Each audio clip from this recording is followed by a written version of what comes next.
والله الذي لا إله غيره أنت تعيش في محض فضله ورحمته، أنا وأنت.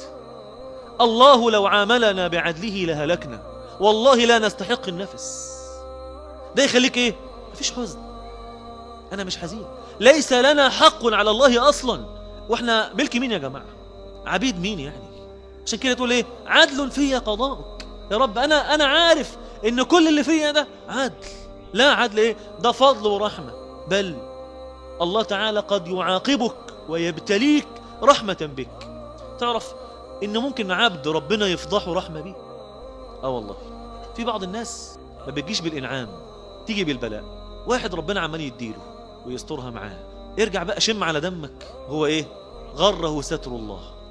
ربنا حاجة من اتنين، يا يسيبه يغرق في المعاصي والبلاوي لحد ما تبقى الدنيا قد كده، ثم يأخذه على غره.